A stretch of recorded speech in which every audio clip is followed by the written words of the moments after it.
o dono e presidente de fato. O documento é direto. Vorcaro é só um vaidoso que não manda muita coisa, mas gosta de gastar, feito gente grande. Ainda paira a dúvida se foi ele, se era ele o responsável pela organização desse esquema, qual era o papel dele nessa engrenagem. E segundo, esses convescotes que você acabou de narrar, festas, encontros, o Clube do Whisky em Londres, o Cine Trancoso e por aí vai, isso era networking para ele. Falar, rapaziada do canal, voltamos com mais um vídeo aí. Então, galera, parece que a Polícia Federal descobriu quem é o verdadeiro dono do Banco Master. E quem a gente imaginava que era, pelas investigações, não tem nada a ver, ou tem um pouquinho a ver, né? Mas um nome que já apareceu lá. Eu tenho certeza que muitos estão achando que é uma determinada pessoa, mas parece que é só uma engrenagem, né? Do sistema que é muito maior. Então vamos ver aqui o pessoal do Bradock Show junto com o Emilinho aqui, né, o Silvio Navarro, vão comentar a respeito dessas descobertas aí da Polícia Federal, né, e do suposto novo, ou o verdadeiro dono do Banco Master. Vamos embora pro vídeo. A PF encontrou nos arquivos de Vorcaro um dossiê que muda tudo. Ele era o laranja e Augusto Lima era o dono e presidente de fato. O documento é direto. Vorcaro é só um vaidoso que não manda muita coisa, mas gosta de gastar, feito gente grande. Lima e comparsas manipulavam ativos podres para transformar prejuízo em lucro. Para quem quer fingir que acredita. É como descobrir que o dono da empresa estava na recepção, mas é o office boy que mandava em tudo. O mesmo Lima que a PF investiga por ligações com políticos do PT, incluindo Rui Costa, que privatizou a Ebal, para ele quando era, inclusive, governador da Bahia. Lendo essa nota, Navarro, hoje eu me recordo há pouco do almoço, estava entre amigos e tal, e realmente alguém ali na mesa falava, pô, mas esse Vorcaro, o cara passava mais tempo fazendo festa, se divertindo, com 3, 4, 5 mulheres, indo viajando o mundo inteiro, com carros, jatos, quer dizer... Mas como que ele tinha tempo para elaborar um plano tão, quer dizer, um sistema, um esquema tão refinado, né, tão sofisticado? E tá aqui a resposta, não é, Navarro? Bom, primeiro, ainda paira a dúvida se foi ele, se era ele o responsável pela organização desse esquema, qual era o papel dele nessa engrenagem. E segundo, esses convescotes que você acabou de narrar, festas, encontros, o Clube do Whisky em Londres, o Cine Trancoso e por aí vai, isso era networking para ele, né? Ele reunia pessoas que ele precisava estar associado, de quem ele precisava, e pessoas que ele acreditava, muitas delas, por serem autoridades, com mandatos, com cargos, ou em tribunais, inclusive em cortes superiores, por que não? Na Procuradoria-Geral da República, em cargos importantes na nossa Praça dos Três Poderes. Pois bem, ele acreditava que estava comprando blindagem. É disso que se trata. E em algum momento, essa blindagem foi furada. E aí, Daniel Vorcaro, hoje, talvez seja a única pessoa no Brasil que possa informar com exatidão a magnitude e todos os tentáculos desse sistema, dessa engrenagem que seguramente põe a Lava Jato no bolso. Em cifras, por se tratar do maior escândalo financeiro e bancário que se tem notícia, pela ramificação que já está muito clara, ela chega a todos os poderes, aos 3 poderes da República, ao Executivo, ao Legislativo, em relação também...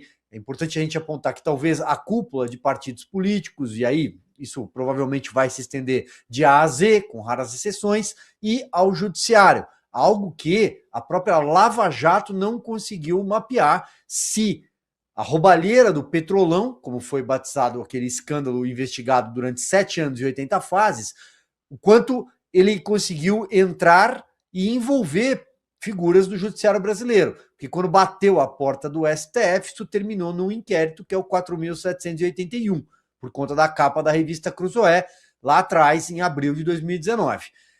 Amarrando e finalizando as pautas que você trouxe, Emilinho, veja, tem um pé de Bahia nesse escândalo Master, tem um fio para ser puxado em relação à Bahia, sobretudo quando a gente traz o nome do Augusto Lima, o Guga Lima. O Guga Lima foi quem levou o Credicesta, que foi organizado no governo do PT na Bahia, governo Rui Costa, hoje chefe da Casa Civil, mas que tinha no seu secretariado o antecessor do governo baiano, Jacques Wagner, hoje senador da República. Ele organizou um sistema de consignado com preço camarada para funcionários públicos, e isso foi replicado já numa negociação que envolve o Master e Daniel Vorcaro, apresentou a Vorcaro, que espelhou esse esquema e fez do Credicesta algo nacional, e não mais um esquema baiano. Mas aí mora a perna do Master na Bahia. E aí todos os governadores e dirigentes do PT baiano estão implicados até o pescoço, está muito claro. Vamos continuar girando as notícias. CPMI mira Moraes por acesso sigiloso e Mendonça livra ex-sócio de Vorcaro de depor. Moraes disse que seu gabinete fez análise técnica dos dados de Vorcaro, mas ele não é o relator do caso. Marinho fez a pergunta como e pediu à CPMI que questione o STF. Na mesma noite, Mendonça livrou Guga Lima, apontado pelo dossiê como dono de fato do master de depor na CPMI. Ou o gabinete de Moraes acessou dados que não deveria, ou a conclusão vai além do material analisado. Os dois casos são graves e o STF não respondeu nenhum dos dois, Eduardo Borgo. Uma situação, eu tenho comentado bastante, né? Aliás, me afastei da rádio onde eu estava trabalhando, mas sempre que tinha oportunidade me manifestava a respeito dos habeas corpus que tem, onde investigados pedem o direito ao silêncio. Né? Essa previsão não está diretamente na Constituição Federal, está no Pacto de São José da Costa Rica, que é recepcionado, né? É um tratado de direito internacional, que é recepcionado pelo Brasil porque tem status de direitos humanos, então é como se fosse uma emenda à Constituição. Então ninguém é obrigado a produzir prova contra si. A pessoa pode ficar em silêncio e esse silêncio não pode ser interpretado em prejuízo da defesa. Né? Isso aí, inclusive, em qualquer interrogatório, o próprio juiz, na hora que começa o interrogatório, ele já orienta quem está depondo, olha, o senhor tem direito de ficar em silêncio, silêncio pelo qual não será interpretado em prejuízo da sua defesa. Esse é um ponto.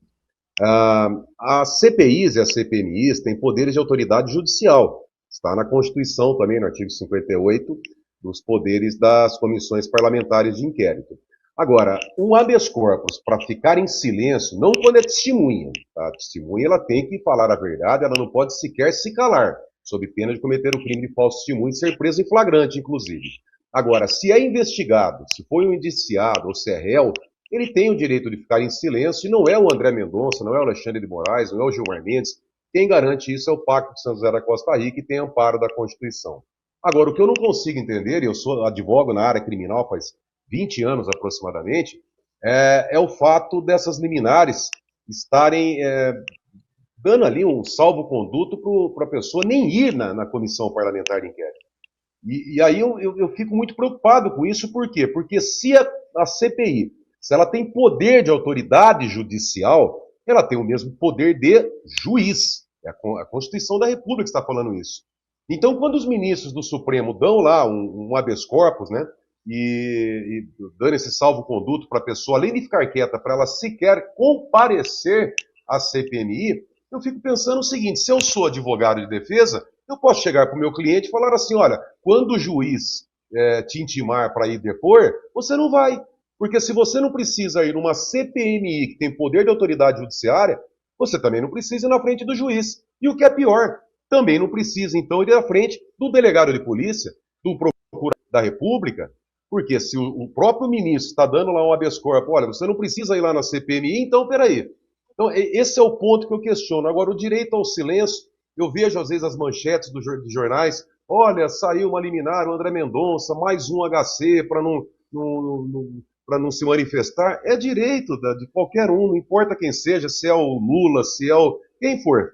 Pelo Pacto São José da Costa Rica, ninguém é obrigado a produzir prova contra si. Muito bem. Vamos continuar girando notícias. CPI do crime organizado quebra sigilo do cunhado de Vorcaro e do sicário e pede a Mendonça informações sobre a morte dele. A CPI do crime organizado aprovou 27 requerimentos em bloco hoje, entre eles a quebra de sigilo do cunhado de Vorcaro, Fabiano Zettel, e do sicário, homem que roubava investigações sigilosas para mandar a Vorcaro. E foi além.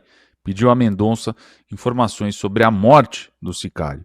O fundador da REAG depôs e negou tudo, mas a PF suspeita que a gestora lavou dinheiro do PCC via fundos exclusivos. O fundador da REAG depôs e diz que os fundos investigados representam menos de 15% da operação, mas a PF suspeita que esses fundos exclusivos foram usados para lavar dinheiro do primeiro comando da capital. Quando o investigado aparece na CPI para minimizar, e a PF já tem suspeita documentada, eu vou perguntar para você, Silvio Navarro, quem a bancada acredita? Olha, Emilinho, bom, vamos lá, vamos por partes. A quebra de sigilos, a CPI do crime organizado, que é uma CPI nata do Senado, não é a CPMI, não é uma CPI do Senado, não é uma CPMI, não tem o M de mista, não tem a participação de deputados, ela deve sim avançar nessa seara, até para se proteger do Supremo Tribunal Federal. Veja a última decisão do ministro Gilmar Mendes, que ele fala em escopo e por aí vai, para tentar restringir o trabalho dela. Então, se ela encontra indícios, um rastilho que leve ao PCC, que leve a uma facção criminosa, deve seguir por aí para não ser perturbada por um outro poder e continuar o seu trabalho. Nesse caso, em si, eu sigo muito mais atento àquilo que puder ser investigado em relação ao tal do sicário, o Luiz Felipe Mourão, porque eu acho que nós estamos no Brasil. E só porque nós estamos no Brasil e nós temos uma triste memória sobre casos que envolvem polícia e política e manchetes político-policiais, e por aí vai, eu gostaria de que esse caso do sicário, e acho que muita gente também, fosse completamente elucidado, para que não pairem dúvidas se morreram ele, se suicidaram ele. Então, eu acho que neste momento, se a CPI puder investigar isso, eu acho que é mais uma oportunidade, é mais uma frente para jogar a luz nesse caso. Tudo que o Brasil não precisa é de um cadáver envolvendo, no meio de um escândalo como esse, que permaneça insepulto ou vire um fantasma ao longo da história. Já temos muitos. Operação Contenção Red Legacy. A PSERG desmonta estrutura nacional do Comando Vermelho. Vereador preso e conexão com PCC confirmada. A Polícia Civil do Rio de Janeiro deflagrou hoje a Operação Contenção Red Legacy. Objetivo: desarticular a estrutura nacional do Comando Vermelho. 6 presos, entre eles um vereador do Rio que negociou com o Comando Vermelho autorização para fazer campanha eleitoral em território da facção em troca de benefícios ao grupo. A investigação confirmou. Comando Vermelho e PCC cooperam e Marcinho VP, preso há quase 30 anos, ainda comanda o Conselho Federal do Comando Vermelho. Borgo, você acompanhou essa questão da operação? É assim, qual é o argumento do Brasil para não declarar o PCC e Comando Vermelho organizações terroristas? Diz que não é crime contra o Estado, que eles não querem depor o Estado, não querem derrubar o presidente. Agora, cadê a soberania? Nós não temos mais soberania, a gente não manda no Estado. Veja, quantas vezes aqui, Emirim, você citou o nome de organização criminosa, os fatos estão interligados. Esse fato aí que eu vi hoje a respeito de um vereador de pedir autorização, quem mora em cidade grande, quem mora em capital, sabe que determinadas comunidades, se não tiver autorização do crime organizado, não entra. Quem consegue entrar lá sem escolta adequada é o Flávio Dino, né? O Flávio Dino conseguiu subir lá no Morro da Maré sem escolta adequada. E a terminologia que nós temos que usar é essa, sem escolta adequada. O Lula, por exemplo, sobe com o boné do CPX, né, do complexo, né, que ele diz, e o dele também tranquilo, né? Ele, não sei se ele pede autorização ou não. Agora, vai o Bolsonaro tentar subir num lugar desse? Tem que pedir autorização, senão não entra. Ou então entra com a polícia, com bala, com equipamento blindado, porque não é tão simples, é uma realidade do país, infelizmente. Agora, essa questão desse vereador, o problema é muito mais embaixo, Emilinho, muito mais embaixo. O crime organizado está entrando nas prefeituras, porque o crime organizado entendeu que dá menos trabalho e dá muito mais dinheiro entrar na corrupção da política nas prefeituras, no Estado, no governo federal, do que traficar drogas, do que assaltar banco, do que sequestrar pessoas. Por quê? Porque quando tem que virar estatística, por exemplo, é uma boca de fumo lá, é uma biqueira, que eles vão lá e estouram essa biqueira. Agora, para entrar numa quadrilha, num crime organizado dentro dos municípios, das prefeituras, por exemplo, não consegue. Em último caso, vão chegar em algum político que vai conseguir conhecer alguém lá no Supremo que vai dar um jeito e não vai virar nada. Então, a cada dia que passa, o crime organizado está se infiltrando cada vez mais nos municípios. Eu digo, eu sou vereador do meu município, sou combativo, denuncio, fiscalizo, brigo. A hora que entrar o crime organizado lá querendo matar minha família, menino, eu não tenho segurança, não tenho colete, não tenho nada, não posso andar armado, não tenho direito à polícia, não tem nada. Como é que os vereadores vão continuar fiscalizando quando tiver o crime organizado? E já tem, né? Grande parte das cidades do Brasil já tem o crime organizado, com serviço de lixo, com serviço de transporte, com serviço de água. Essa é uma realidade, infelizmente.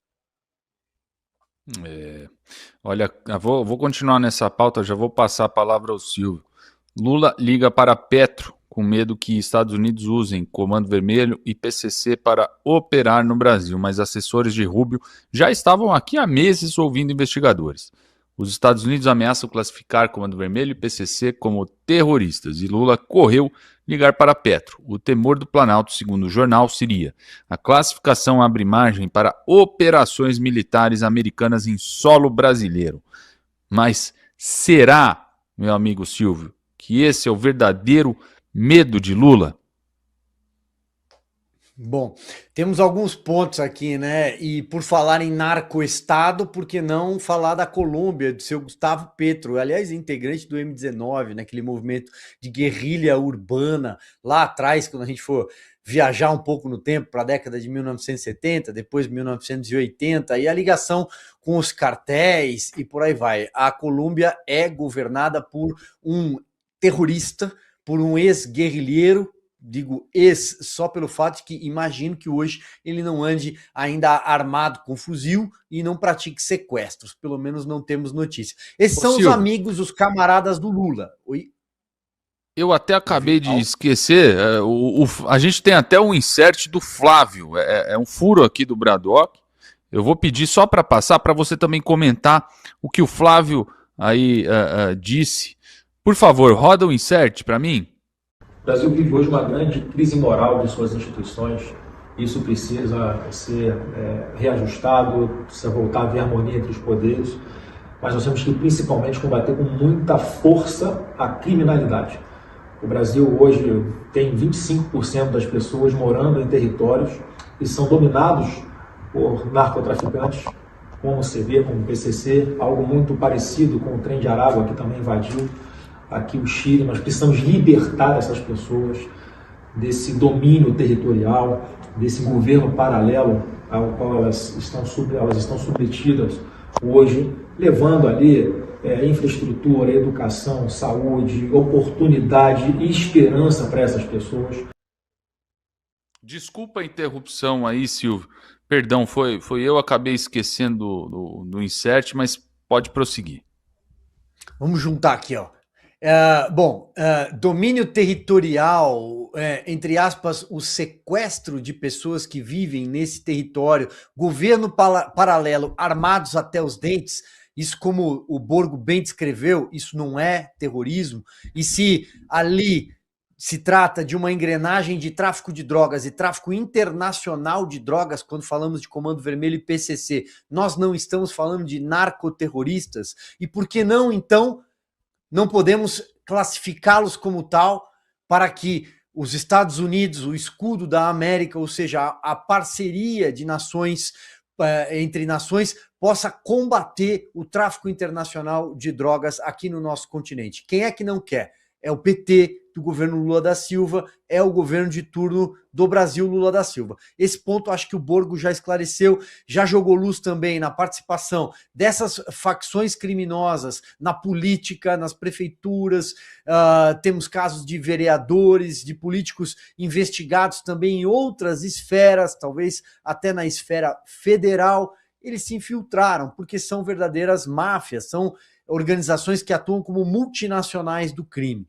PCC e Comando Vermelho juntos, naquilo que eles chamam de o crime favorece o crime ajuda o crime, isso também é algo relativamente novo, porque eles passaram praticamente uma década como rivais no Brasil, por disputa de território, evidentemente. O Comando Vermelho, ele nasce no Rio de Janeiro, mas tem hoje uma atuação muito forte na região amazônica, e o PCC, que é paulista de nascença, atua muito também de forma mais intensa aqui no nosso Sudeste, também no Centro-Oeste por conta de Mato Grosso do Sul. Então, deram uma trégua, firmaram uma trégua no ano passado, e segundo as investigações, os relatórios de inteligência do Ministério Público e da própria Polícia Civil, eles têm atuado já com uma proximidade maior nos últimos tempos. Então, por isso, talvez essas ligações. Estou juntando as pautas aqui para otimizar o tempo, Emilinho, mas fecho naquilo que tinha começado o meu comentário. O Lula buscar um encontro, buscar uma relação, um estreitamento com o Petro é nada mais do que tratar com o seu camarada. Esses são os camaradas do Lula. Na Bolívia já não tem mais, porque o Evo Morales já não dá mais as cartas, porque a Bolívia mudou. O camarada Boric foi embora no Chile, porque o Cast assumiu hoje. Na Argentina, a Cristina Kirchner está presa em casa, mas está presa, e Javier Milei governa. Esses são os camaradas do Lula, por isso ele não pôde aparecer, não quis aparecer na foto no Chile, ia pegar mal, ele não faz parte da turma que está lá. O Cast, o Milei, que abraçou inclusive o senador Flávio Bolsonaro, uma cena que o senador divulgou nas redes, enfim. É disso que se trata, né? Acho que o divisor de águas está aí. A eleição é esse divisor de águas no Brasil. De que lado está o PT de Lula e de que lado está o senador Flávio Bolsonaro, que vai representar a direita nas urnas? E aí, o que vocês acham aí? Tem lógica ou não tem lógica nas falas aí do pessoal do Bradock Show? Tem coerência ou não tem coerência? Quem a gente achava que é ou não é? Né? Na verdade, esse esquema do Banco Master aí tem muita coisa que está aparecendo aí. Lembrando que dos 10 celulares apreendidos, só foi auditado, né, ou descoberto, né, 30% do aparelho. Então tem mais 9 aparelhos aí para ser destrinchado aí pela Polícia Federal. Então o que vai vir ainda não tá nem no gibi, beleza? Conta para nós aí o que vocês acharam desse vídeo aí. E curte, comenta e se inscreve no canal. O YouTube está nos informando aqui que mais de 90% da nossa audiência não é inscrito, né? E a galera volta pro vídeo, porém não se inscreve. Então, convido você a se inscrever aí no canal, beleza? Valeu, até o próximo vídeo, um abraço, é nóis.